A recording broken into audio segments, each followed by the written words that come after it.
Сколько слухов вертится вокруг этой наложницы. Простая девушка, которая попала в рабство и была доставлена во дворец султану Сулейману. Оттуда она последовала в Санджак к Селиму. На самом ли деле эта девушка была простой? Историки утверждают, что девушка была из знатного рода, и сама Хюррем помогала ей подняться. Есть предположение, что Хюррем Нурбану была нужна для того, чтобы контролировать Селима. Девушка училась у Хюррем, и историки считают, что она превзошла свою учительницу. Султанша добилась невероятных высот. Это первая женщина, которая могла свергать и назначать новых визирей. Более того, она неоднократно присутствовала на заседаниях дивана. Ее сын был занят продолжением рода, доверив бразды правления своей матушке, которую он безгранично любил и прислушивался к ее советам. Именно она подарила Мураду женщину, которая будет названа Софие. Именно она станет ее палачом, по предположению историков. Итак, мы рассмотрим версию турецкого историка Альберта Артайлы. Итак, Хюррем Султан действительно относилась хорошо к своей невестке Нурбану. Именно она дала девушке такое имя. Мы могли это видеть в сериале «Великолепный век». Все-таки она была представлена к Селиму для контроля за юным Шахзаде. Девушка все докладывала Хюррем, а точнее матушке. Именно так она ее называла. Женщины хорошо ладили и часто проводили время вместе, пока девушка не отправилась в Санджак к Селиму. Естественно, Селим влюбился в такую красавицу. Именно так описывали ее современники. Девушка была невероятно красива.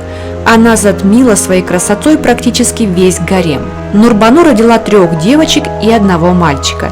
Именно ему суждено будет стать султаном Османской империи после своего отца. Нурбану было намного проще, чем Хюррем, так как у нее была поддержка в виде хасики. Также Мурад, сын Нурбану, без боя отдал власть султанше, в отличие от Кюсем, которая выгрызала первые позиции в правлении османов из рук собственных сыновей. Но вот роковая ошибка Нурбану была в том, что она подарила наложницу Мураду Софие, которая была хитрой и умной. Она буквально заворожила сына Нурбану и стала единственной на многие годы. Нурбану боролась с ней, но было бесполезно.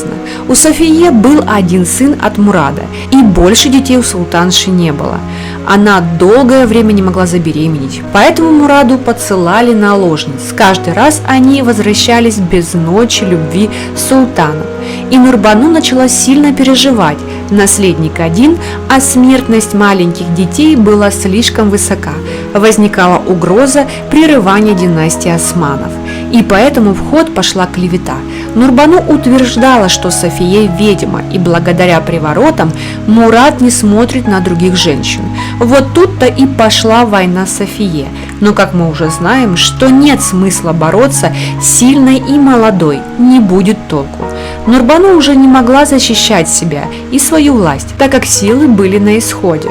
Но она была непростой женщиной, ее любил сын и все делал ради нее. Поэтому София уступила султанше и занялась своим сыном. Она стала его готовить к трону и не прогадала. Мурад же пустился во все тяжкие, и количество наследников от разных наложниц взлетели. Женщины беременели, Нурбану была счастлива, а София оберегала своего сына. В принципе, правильно сделала, так как именно ее сын был первый в очереди на престол, и свои позиции он и должен был сохранять. Есть предположение, что Нурбану ушла от болезни, но по документам того времени историк склоняется, что Нурбану травили и не 1 день. Именно София могла убрать Нурбану, так как конфликтов было много, и Нурбану была неугодна Софие. Отсюда следует вывод: Нурбану не ушла своей смертью, и ее просто отравили. Почему именно казнь, а не убийство? Тут все просто.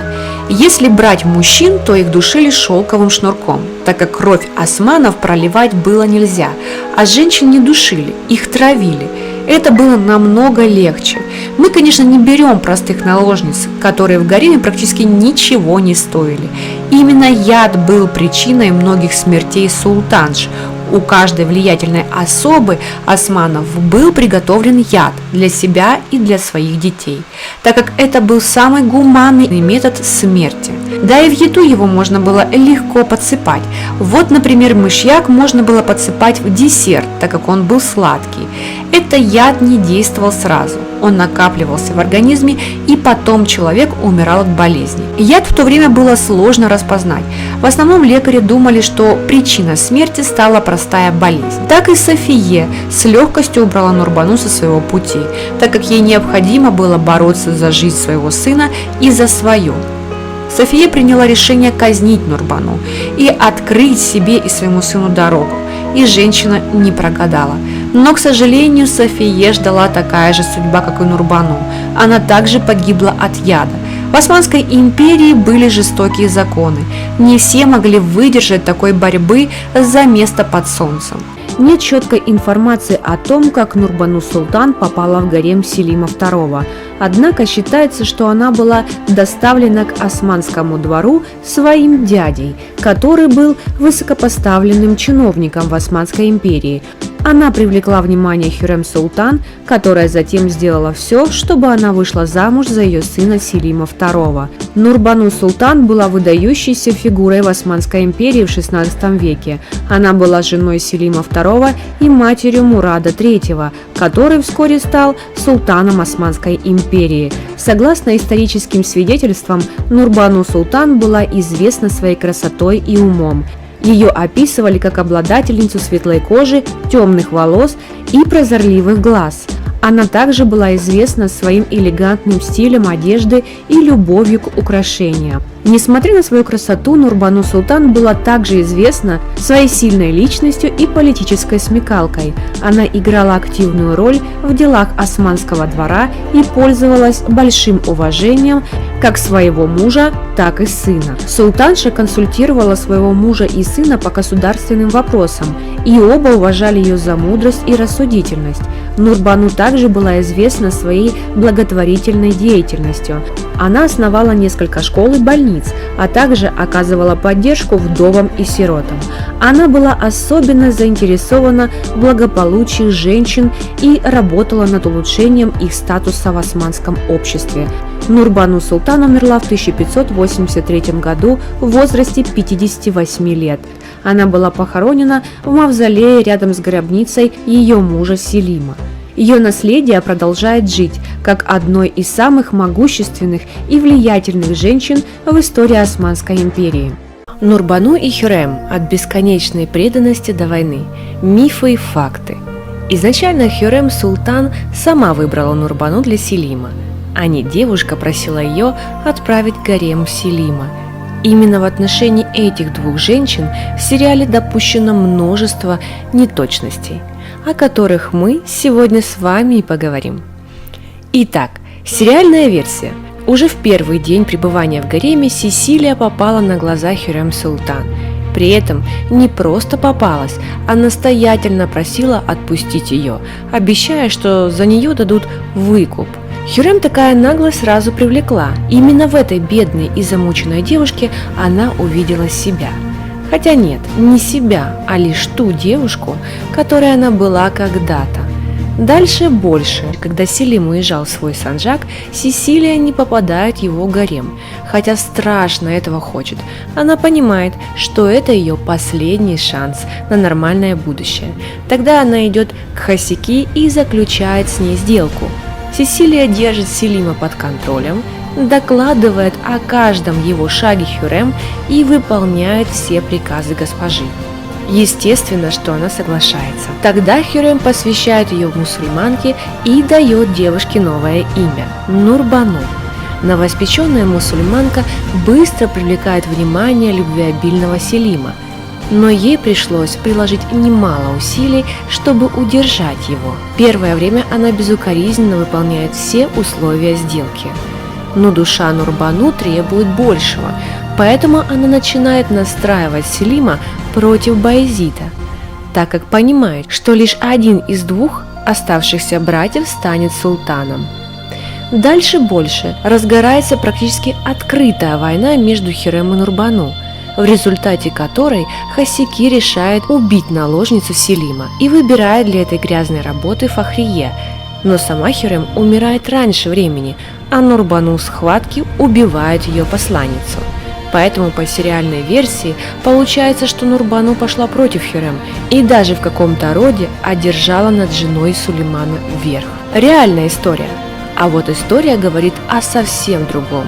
Когда Сесилия попала в гарем, ей было 12 лет, и она действительно подходила к Хюррем с просьбой отпустить ее.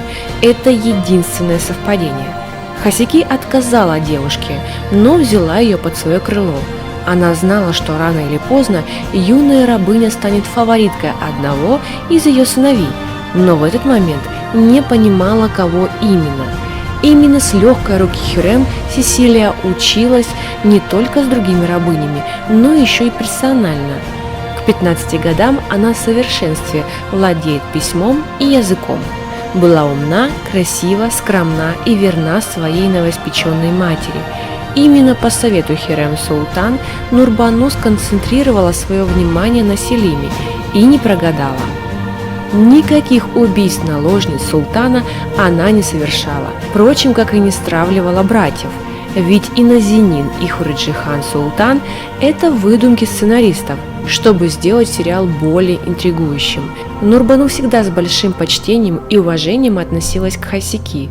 Девушка была умной и понимала, что если бы не Хюррем, она бы никогда не смогла получить то, что имела. Именно госпожа всегда помогала ей, искала компромиссы в отношении с Селимом, давала мудрые советы, как удержать его внимание, и всегда поддерживала. Как гласят исторические записи гаремных книг, которые сегодня хранятся в музее Турции, в своих личных дневниках девушка называла Хюррем исключительно как матушка Хюррем или мама, что говорит о безграничном почтении и уважении.